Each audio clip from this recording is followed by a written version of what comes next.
Guys, आपका स्वागत है मेरे YouTube channel BTS Korean army 111 इन भोजपुरी सॉन्ग। तो आज मैं आप लोगों को माई क्रूल हस्बैंड फोर्स में विद मैरिज का पार्ट 18 बताऊंगी। चलिए स्टोरी स्टार्ट करते हैं। हो सकता है ये लास्ट पार्ट हो, तो फिर आप लोग एडजस्ट कर लीजिएगा, क्योंकि स्टोरी चूँकि बड़ी हो रही है इसीलिए मैं बोल रही हूँ। अगर हो पाएगा तो ही लास्ट होगा, वरना मैं शायद एक और पार्ट बढ़ा दूँ। चलिए स्टोरी स्टार्ट करते हैं। पिछले पार्ट में हमने देखा था कि हॉबी शोकी रोज़ को बहुत ज़्यादा ही प्यार से देखता है, लेकिन उसे पता नहीं चलता। यहाँ यूमिन ने कुछ प्लान किया होता है जिसमें युंगी शामिल नहीं होता है। कहा जाए तो ये प्लान हॉबी और शिमिन का होता है, रोज़ से सच उगलवाने का। और हाँ आर्मी, एक बात और, मुझे लगता है मैंने ये रोज़ नाम शायद जिमिन के स्टेप मदर में यूज़ किया है, बट मुझे डायरेक्ट पता नहीं है। और अगर ऐसा है तो मैंने जो हॉबी के साथ रोज़ रखा है आप उसे ही मानिए, बाकी वो भूल जाइए कि उनका नाम रोज़ था। वो सिर्फ मिसेस पार्क है तो उन्हें सिर्फ मिसेस पार्क के नाम से आप लोग जानिए। बाकी रोज़ और हॉबी की लव स्टोरी हम बढ़ाते हैं आगे। यहाँ पर शिमिन जो प्लान बनाई थी वो बहुत ज़्यादा ही वो खुश होती है उसे लेकर, क्योंकि उसे ऐसा लगता है कि शायद वो सक्सेसफुल होगा। नेक्स्ट डे हॉबी शो की बहुत ज़्यादा ही अब ठीक हो गया था, वो पूरा फ्रेश हो गया था। और हम देखते हैं यहाँ पर किम मैंशन में शो की शनाया आती है। शनाया जो कि गुस्से में होती है क्योंकि उसकी फ्रेंड रोज़ जो कि उसके भाई को देखने नहीं जा रही थी, लेकिन शनाया को पूरी बात पता नहीं होती है कि किस लिए ये सब हो रहा है। लेकिन वो उसकी फ्रेंड होती है तो उसे बहुत ज़्यादा गुस्सा लगती है। एक तो शनाया को रोज़ और हॉबी के बारे में सब पता होता है, क्योंकि हॉबी उसका भाई है, वो अपने भाई की फीलिंग कैसे इग्नोर कर सकती है।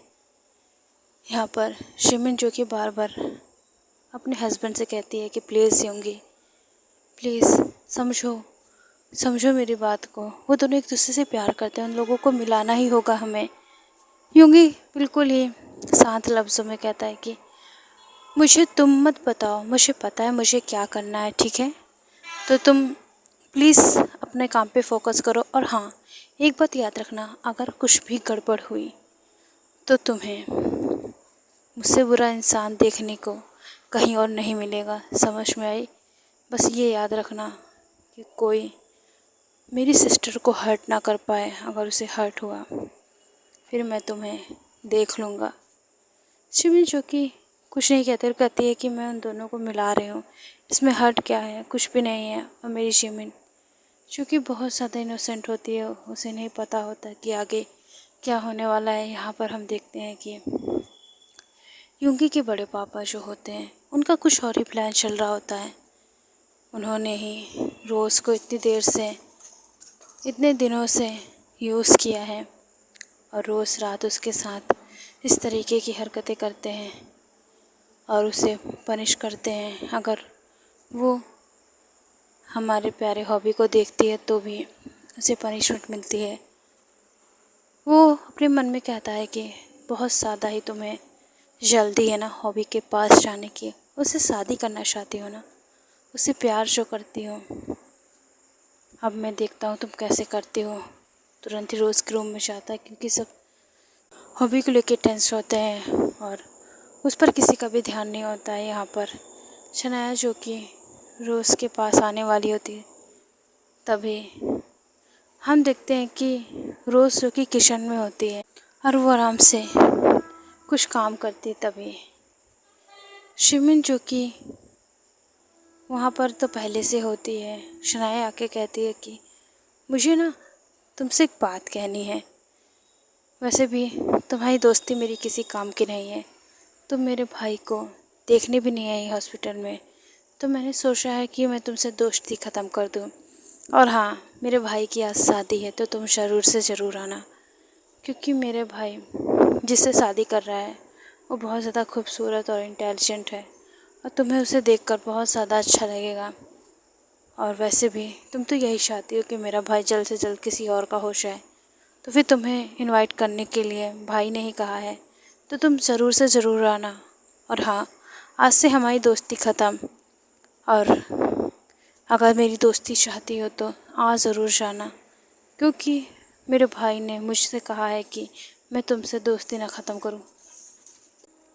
इसी वजह से मैं तुम्हें इनवाइट करने आई हूँ, वरना मैं ना करने आती। भाई की मर्ज़ी है, भाई इस समय दुखी नहीं हो सकते क्योंकि उनकी शादी है। तो फिर तुम आने का कष्ट कर लेना। इतना बोल के वो वहाँ से चली जाती है। सिमरन जो कि हैप्पी हो जाती है, क्योंकि इसका प्लान ही यही था कि वो हमारी रोज़ को जेलस फील कराएगी, और बहुत ज़्यादा ही वो खुश हो जाती है। यहाँ हम देखते हैं कि सभी जो कि तैयारी लग जाते हैं, क्योंकि उनके प्यारे हॉबी की जो शादी होती है, क्योंकि शनाया ने सबको इनवाइट किया होता है, सबको जाना होता है। यहाँ पर हमारे हॉबी जो कि बहुत अच्छे से तैयार होकर दूल्हे की ड्रेस पहनकर साथ में अपनी नकली दुल्हन लेकर बैठा होता है, और वो इंतज़ार करता है। सभी घर के आदमी जो कि निकल जाते हैं, बस हमारी प्यारी रोज़ और जिमिन बसते हैं। जिमिन जो कि किचन में होती है, रोज़ जो कि रूम में चली जाती है क्योंकि उसे बहुत ज़्यादा रोने का मन होता है। यहाँ पर युंगी के बड़े पापा भी होते हैं, और बहुत ज़्यादा बुरी हालत हो जाती है। यहाँ हम देखते हैं कि वो रोज़ के साथ ज़बरदस्ती करने वाले थे, और शिमिन जो कि उसे बुलाने जाती है क्योंकि वो चाहती थी कि वो रोज़ को ले जा पाए। जिमिन जो कि तैयार होकर डायरेक्ट ही रोज़ के रूम में जाती है, और इस तरीके से वहाँ पर उसके बड़े पापा को देखकर बहुत ज़्यादा शॉक हो जाती, क्योंकि वो दोनों ही नेकेड होते हैं। और इस तरीके से युंगी के बड़े पापा रोज़ को फोर्स कर रहे थे, और रोज़ जो कि रो रही थी। जिमिन ये सब देखकर शॉक हो जाती है, और वो चिल्ला के बोलती है, आप ये क्या कर रहे हैं। वो तुरंत ही खुद को टॉवल से कवर करके साइड खड़ा हो जाता है, और वॉशरूम में चला जाता है, और अपने क्लोथ को पहनकर जिमिन के पास आता है और कहता है कि तुम यहाँ पर क्या कर रही हो, तुमने तो युंगी लेकर गया था ना। जिमिन कहती, नहीं, मैंने उन्हें मना कर दिया था, क्योंकि मैं अपने साथ रोज़ को भी लेकर जाने वाली थी। वो बहुत ज़्यादा रो रही होती है, रोज़ की हालत बहुत ज़्यादा ख़राब होती है, वो फुल्ली नेकेड होती है। जिमिन जो कि उसे क्लोथ देती है, रोज़ उसे जल्दी से पहनती है। तभी जो कि अब युंगी के बड़े पापा का गुस्सा बढ़ जाता और कहते हैं, तुमने बहुत गलत किया यहाँ पर आकर, अब तुम्हें भी मरना होगा, क्योंकि मैं इस राज को राज रखना चाहता हूँ, इसे कोई भी नहीं जान सकता है, तो तुमने कैसे जान लिया।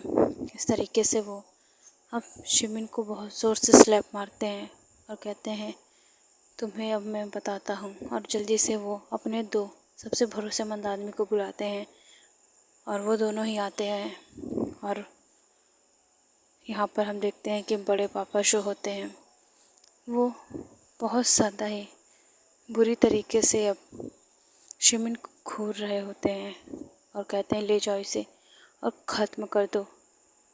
यहाँ पर हम देखते हैं कि बहुत ज़्यादा अब सिचुएशन बिगड़ने लगी थी। जिमिन जो कि कहती है कि मैं आपको नहीं छोड़ूंगी, आपकी सारी सच्चाई मैं युंगी से बता कर रहूँगी। और वो बहुत ज़्यादा ही चिल्ला रही थी। यहाँ पर जो युंगी के बड़े पापा होते हैं वो रोज़ के पास आते हैं और कहते हैं, बहुत ज़्यादा चर्बी चढ़ी है ना तुझे, आज तेरी सारी चर्बी मैं भी निकालूंगा, और तू जो बहुत ज़्यादा उससे शादी करने के सपने देख रही है ना, तुझको मैं आज बहुत ज़्यादा ही बदनाम करके रहूँगा। वो फिर से कंटिन्यू हो जाते हैं। रोज़ जो कि बहुत ज़्यादा रो रही होती है, लेकिन उसे नहीं छोड़ा जाता है। जब उनका मन भर जाता है तो वो रोज़ को छोड़ देते हैं, और रोज़ जो कि बेहोश हो चुकी थी, और वो अपने आदमी को बुलाकर उसे ले जाने को कहते हैं। यहाँ पर युंगी जो कि परेशान होता है, क्योंकि दोनों ही नहीं आए होते हैं, और वो उनकी लोकेशन ट्रैक करने को बोलता है अपने आदमियों से। उसके आदमी जो कि बहुत ज़्यादा ही मुश्किल से उनकी लोकेशन ट्रैक करते हैं, क्योंकि युंगी ने जिमिन के रिंग में जो कि डिवाइस फिट करके रखा होता है, जिससे वो बहुत आसानी से जिमिन की लोकेशन ट्रैक कर पाए। यहाँ पर जिमिन जो कि उठती है तो देखती है उसके बगल में ही रोज़ फुल्ली नेकेड, और ऐसा लग रहा था कि बहुत सारे लोगों ने उसके साथ वो सब किया है और बहुत ज़्यादा बुरी तरीके से वो पड़ी होती है, बहुत ज़्यादा ही अस्त व्यस्त होती है, लेकिन अभी भी उसे में जान थी और वो होश में थी। जिमिन जो कि उसे देखती है और ख़ुद को देखती है तो वो बिल्कुल सही होती है, उसे कुछ भी नहीं किया गया होता है, लेकिन रोज़ की हालत बहुत ज़्यादा ख़राब कर दी गई थी।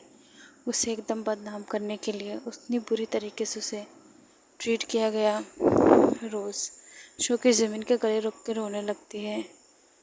जिमिन शो की अपनी साड़ी निकाल कर उसे दे देती है और वो खुद ब्लाउज़ और पेटीकोट में होती है, क्योंकि उसके पास तो फिर भी कपड़े होते हैं, लेकिन रोज़ के कपड़े वो बहुत ढूंढती है पर उसे नहीं मिलते हैं। इस वजह से वो बहुत ज़्यादा ही अब रोने लगती है। दोनों रो रहे होते हैं, तभी रूम में कोई एंटर होता है। ये कोई और नहीं मिनी होंगे होता। रोज़ की ऐसी हालत देखकर वो जिमिन को गुस्से से देखता है, क्योंकि प्लानिंग उसी की होती है, तो सारा शक हमारी प्यारी जिमिन पे आ जाता है। योंगी जो कि गुस्से से अब उसे घूरता है। यहाँ पर हॉबी भी आया होता है। हॉबी जो कि रोज़ किस तरीके की हालत देख के बहुत ज़्यादा शॉक हो जाता है। रोज़ जो कि बेहोश हो चुकी थी और बहुत ज़्यादा ही उसकी हालत ख़राब होती है। योंगी जिमिन और रोज़ को बहुत ज़्यादा ही अब गुस्से से घूर रहा था। रोज़ जो कि उसे बहुत ही प्यार से देखती है और जैसे वो कह रही हो कि भाई मेरे साथ क्या हो गया। अब हमारा योंगी उसे अपने गोद में ले जाता है, अपनी कार में बैठाता है और बहुत ज़्यादा ही उसकी केयर करते हुए कहता है कि प्लीज़ प्लीज़ होश में आओ, क्योंकि रोज़ बेहोश हो चुकी थी। रोज़ को रोज़ के रूम में ले जाकर योंगी लेटा देता है और डॉक्टर को कॉल करता है। डॉक्टर उसे सारी बात बताते हैं कि इसके साथ लगभग 10-12 लोगों ने ये सब किया है, वो भी बुरी तरीके से। वो तो भगवान का शुक्र है कि इसकी जान अभी तक है। बेचारी बच्ची ने बहुत ज़्यादा सहा है। यहाँ पर क्योंकि की मॉम भी बहुत ज़्यादा टेंशन हो जाती है और कहती है मेरी बच्ची के साथ ये सब दोबारा हो रहा है। ऐसे ही एक बार जब हम इसे यहाँ लेके आए थे तब भी ये इसी हालत में थी और अब भी इसी हालत में है। आज हम लोगों ने इसे प्रोटेक्ट नहीं कर पाए, हमें बहुत ज़्यादा बुरा लग रहा है। योंगी जो कि डॉक्टर से कहता है आप इसकी ट्रीटमेंट कीजिए, मुझे मेरी बहन सही सलामत चाहिए। और वो जिमिन को देखता और कहता है कि तुम चलो। इतना ज़्यादा गुस्सा में होता है योंगी कि उसे कोई रोक भी नहीं पाता और तुरंत ही वो जिमिन को लेके फार्म हाउस आ जाता है और वो बहुत ही बुरी तरीके से उस पर गुस्सा करके कहता है कि बहुत ज़्यादा शौक़ है ना तुम्हें, बहुत ज़्यादा शौक़ है ना। मैंने मना किया था, मैंने कहा था कि प्लीज़ उसे रहने दो, लेकिन नहीं, तुम्हें उन दोनों को मिलाना था ना। क्या किया तुमने? तुम्हारी वजह से आज मेरी बहन फिर से उसी हालत में है जिस हालत में हम उसे लेके आए थे। शर्म आनी चाहिए तुम्हें, तुमने क्या किया? जिमिन जो कि कहती है ये सब मैंने नहीं किया। वो उसे पूरा सच बताने वाली होती, लेकिन योंगी ने उसे स्लैप मारा बहुत ही ज़ोर से और ये सब बहुत ज़्यादा ही जिमिन के लिए हार्टफुल हो जाता है। वो योंगी से बहुत ज़्यादा प्यार करने लगी थी, लेकिन फिर भी अब उसे योंगी से नफ़रत होने लगी थी, क्योंकि योंगी ने उसकी बात एक बार भी नहीं सुनी और ये सब सिचुएशन बहुत ज़्यादा बिगड़ने लगती है। और तो और अब उसके साथ क्या होगा वो तो अब जिमिन ही जाने। तो बाय आर्मी सरांगी, love you so much army. इस पार्ट को एंड करते हैं, नेक्स्ट पार्ट में जानेंगे क्या होगा। और ये पार्ट लास्ट नहीं है और आगे तो भी और ज़्यादा स्टोरी मुझे लग रहा है सुनानी पड़ेगी, तो उसके लिए आप लोग प्लीज़ वेट कीजिए। सरांगी आर्मी, बाय।